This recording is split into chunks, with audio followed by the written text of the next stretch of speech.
నమస్తే. Welcome to పొలిటిన్ health.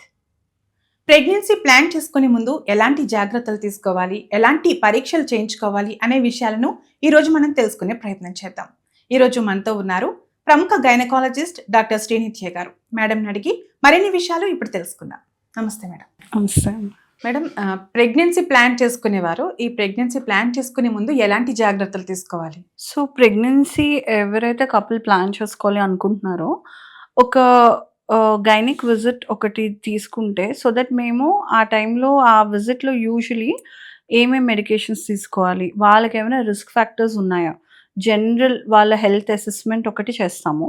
ఏమన్నా వాళ్ళకి లైక్ ఆల్రెడీ వాళ్ళకి బీపీ ఎక్కువ ఉంది ఆర్ ఇప్పుడు యూజువలీ అందరూ ప్రెగ్నెన్సీ కొంచెం లేట్‌గానే ప్లాన్ చేస్తున్నారు. So it's mostly after 30, 35.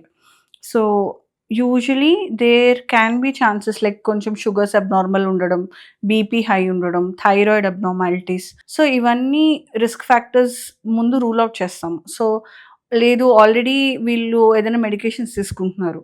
So ఆ మెడికేషన్స్‌లో ఏవి సేఫ్ ప్రెగ్నెన్సీ ప్లాన్ చేసి ప్రెగ్నెన్సీ వాళ్ళు డిటెక్ట్ అయ్యే లోపల ఆల్రెడీ తీసుకుంటున్న మెడిసిన్స్ సేఫేనా?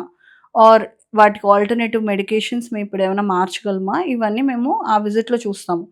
ముందే ఏదైనా మెడికేషన్స్ చేంజ్ చేస్తే దానివల్ల బేబీ వాళ్ళు ప్రెగ్నెన్సీ యూజువల్లీ కన్ఫర్మ్ అయ్యేది, యూపీటీ పాజిటివ్ వచ్చేది అంటే ఆల్రెడీ 1 మంత్ తర్వాత తెలుస్తుంది కదా! 1 మంత్ పీరియడ్ స్కిప్ అయిన తర్వాత వాళ్ళు ప్రెగ్నెన్సీ పాజిటివ్ టెస్ట్ చేసుకుంటారు. Already they are 4 weeks pregnant. So అప్పటికే వాళ్ళు ఆల్రెడీ ఏదన్నా తెలియకుండా ముందే కన్సీవ్ అయ్యి ఏమైనా మెడిసిన్స్ వాడి అది సేఫ్ కాదు అంటే బేబీకి మళ్ళీ బేబీ ఎఫెక్ట్ అవుతుంది. సో ఫస్ట్ అంటూ ఒక ప్రీ కన్సెప్షనల్ కౌన్సెలింగ్‌కి ఒక విజిట్‌కి వస్తే we can assess their general health. వాళ్ళ జనరల్ హెల్త్ ఎలా ఉంది? ఏమైనా రిస్క్ ఫ్యాక్టర్స్ ఉన్నాయా? వాళ్ళు వాడుతున్న మెడికేషన్ ఏమైనా చేంజ్ చేయాలా? వాళ్ళు వ్యాక్సినేషన్స్ అన్నీ తీసేసుకున్నారా? లైక్ ఎంఎంఆర్ వ్యాక్సిన్, రుబెల్లా ఇన్ఫెక్షన్‌కి మోస్ట్‌లీ మేము ఎంఎంఆర్ వ్యాక్సిన్ ప్రెగ్నెన్సీ ప్లాన్ చేయక ముందే తీసుకోవాలి. ఒక 2-3 మంత్స్ ముందు తీసుకున్నా సేఫే. సో దట్ ప్రెగ్నెన్సీలో ఏమైనా ఇన్ఫెక్షన్స్ వస్తే రుబెల్లా లాంటివి బేబీ ఎఫెక్ట్ అవ్వకుండా ఉంటుంది. సో ఇలాంటి వ్యాక్సిన్స్ ఏమైనా మిస్ అయ్యారా? అంటే అప్పుడు ఆ విజిట్ మాకు యూజ్ అవుతుంది. తీసుకోమని చెప్పడానికి. And also we'll give an idea about insurances. వాళ్ళకి ఇప్పుడేమన్నా ఇన్స్యూరెన్సెస్ ఆల్రెడీ వాళ్ళు తీసుకొని ఉన్నారా? అన్నిట్లో మెటర్నిటీ కవర్ అవ్వదు. సో మెటర్నిటీ కవర్ అయ్యేవి కూడా మేము ఆ టైంలో కొంచెం సజెస్ట్ చేయడం అవుతుంది. సో దట్ ఫైనాన్షియల్లీ కూడా they can be planned for that pregnancy. Madam, folic acid ఎప్పుడు స్టార్ట్ చేయాలి మరి? సో ప్రెగ్నెన్సీ ప్లాన్ చేయాలి అని అనుకుంటున్న వాళ్ళు ఇంకా ముందే ఫోలిక్ యాసిడ్ స్టార్ట్ చేయాలి. Actually folic acid is now called the engagement pill. Actually 3-6 months prior to planning ప్రెగ్నెన్సీయే ఫోలిక్ యాసిడ్ స్టార్ట్ చేస్తే అది బేబీ మీద చాలా మంచి ఔట్‌కమ్ ఉంటుంది. బేసిక్‌గా ఫోలిక్ యాసిడ్ ఏంటి అంటే మనకి అది ఆర్టిఫిషియల్‌గా ప్రిపేర్ అయిందే. But it will help in brain and spinal cord development అనమాట బేబీకి. సో ఇక్కడ ప్రాబ్లమ్ ఏమవుతుంది, అందరూ ప్రెగ్నెన్సీ పాజిటివ్ వచ్చి ఒక 6 వీక్స్‌కో, 7 వీక్స్‌కో యూజువల్లీ వస్తారు గైనకాలజిస్ట్ దగ్గరికి పాజిటివ్ వచ్చింది అని. సో అప్పటికే మాక్సిమం బ్రెయిన్ డెవలప్‌మెంట్ అయిపోతుంది. సో మనకి ఫోలిక్ యాసిడ్ ఆ బెనిఫిట్ మిస్ అవుతారనమాట. ఆ విండో మిస్ అవుతుంది మనకి. సో ముందే ఫోలిక్ యాసిడ్ స్టార్ట్ చేసిన వాళ్ళకి యూజువల్లీ ఆ babies outcome is really good. ముందే ఫోలిక్ యాసిడ్ స్టార్ట్ చేసి 3 మంత్స్ ముందే ప్లాన్డ్‌గా స్టార్ట్ చేసి కన్సీవ్ అయిన వాళ్ళకి brain and spinal cord problems usually Rao. So అందుకే ముందు ఈ కన్సెప్షన్ కౌన్సెలింగ్ వచ్చినప్పుడే మేము ఫోలిక్ యాసిడ్ సజెస్ట్ చేస్తాం వాళ్ళకి. అండ్ స్పెషల్లీ ఏదైనా ప్రాబ్లమ్ ఉన్నవాళ్ళు లైక్ ఆల్రెడీ వాళ్ళకి ఏదైనా ఫిట్స్ హిస్టరీ ఉంది. చిన్నప్పుడు ఫిట్స్ ఉన్నవాళ్ళు, అలా ప్రాబ్లమ్ ఉన్న వాళ్ళకి ఇంకా కొంచెం ఎక్కువ డోస్ ఆఫ్ ఫోలిక్ యాసిడ్ అవసరం పడుతుంది. సో వాళ్ళకి కూడా మేము ఇలాగ కౌన్సెలింగ్‌కి ముందు ప్లాన్ చేసుకుంటున్నాము అంటే విల్ ఇంక్రీజ్ ద డోస్. వాళ్ళకి ఫోలిక్ యాసిడ్ కొంచెం ఎక్కువ ముందే స్టార్ట్ చేస్తాము. మేడం, ప్రెగ్నెన్సీ డిలే చేయాలి అనుకునేవారు ఎలాంటి టెస్టులు చేయించుకోవాలి? సో ప్రెగ్నెన్సీ ప్లాన్ చేయాలి అనుకున్న వాళ్ళు ముందు వాళ్ళ ఎగ్ రిజర్వ్ ఆర్ వాళ్ళ ఎగ్ క్వాలిటీ ఎలా ఉంది టెస్ట్ చేసుకోవాలి.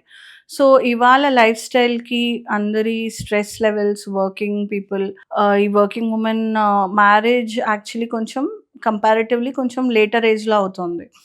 అండ్ అది కాకుండా there is a different stress levels that they go through. And for multiple reasons like environmental factors అవ్వచ్చు, లైఫ్ స్టైల్ అవ్వచ్చు, వాళ్ళ ఫిజికల్ యాక్టివిటీ కావచ్చు. ఇవాళ వాట్ వి సీ ఈస్ చాలా చిన్న 25 ఓల్డ్ అమ్మాయిలు వచ్చినా ఫర్ సమ్ రీజన్ వాళ్ళ ఎగ్ కౌంట్ లో ఉంటుంది. సో ఫస్ట్ మ్యారేజ్ అయిన వాళ్ళు కొంతమంది they'll come and say like మేము ఇప్పుడే ప్లాన్ చేయాలనుకోవట్లేదు, మేము ఒక 2 ఇయర్స్ తర్వాత ప్లాన్ చేయాలి అనుకుంటున్నాము అంటే, ముందు వాళ్ళ ఎగ్ కౌంట్ ఒకటి చూసుకొని పెట్టుకోవాలి. సీరం ఏఎంహెచ్ అని ఒక బ్లడ్ టెస్ట్ ఉంటుంది. అండ్ ఒక స్కాన్ చేయించుకుంటాను అంటే ఈవెన్ దట్ ఈస్ గుడ్. ఒక అల్ట్రాసౌండ్‌లో యాంట్రల్ ఫాలికల్ కౌంట్ అని చూస్తాము. ఆర్ ఆ స్కాన్ వద్దు, జస్ట్ ఒక బ్లడ్ టెస్టే అంటే ఏఎంహెచ్ అనే ఒక యాంటీ ములేరియన్ హార్మోన్, ఆ ఒక్క బ్లడ్ టెస్ట్ చేయించుకున్నా చాలనమాట. లైక్ ఆ కౌంట్ ఆల్రెడీ బావుంది అంటే you can take your time, plan your pregnancy whenever you want to. Already ఆ కౌంట్ కొంచెం లో ఉన్న వాళ్ళు బెటర్ కొంచెం స్పీడప్ చేసి ప్లాన్ చేసుకోవాలి ఫాస్ట్‌గా. డిలే చేయకూడదు. డిలే చేయకూడదు. ఆల్రెడీ కౌంట్ తక్కువున్న వాళ్ళు. అండ్ ఈ టెస్ట్ ఎప్పుడైనా చేయించుకోవచ్చు. పీరియడ్‌తో సంబంధం లేదు. డే, నైట్ ఎప్పుడైనా ఒక శాంపిల్ ఇవ్వచ్చు. ఈ డే ఆఫ్ సైకిల్ ఇవ్వాలి అలా కూడా ఏం లేదు. సో, ఎనీ టైమ్ ఒకసారి ఏఎంహెచ్ టెస్ట్ ఒకటి చేయించుకొని ఎగ్ వాల్యూ బావుంది అంటే కౌంట్ ఈస్ గుడ్.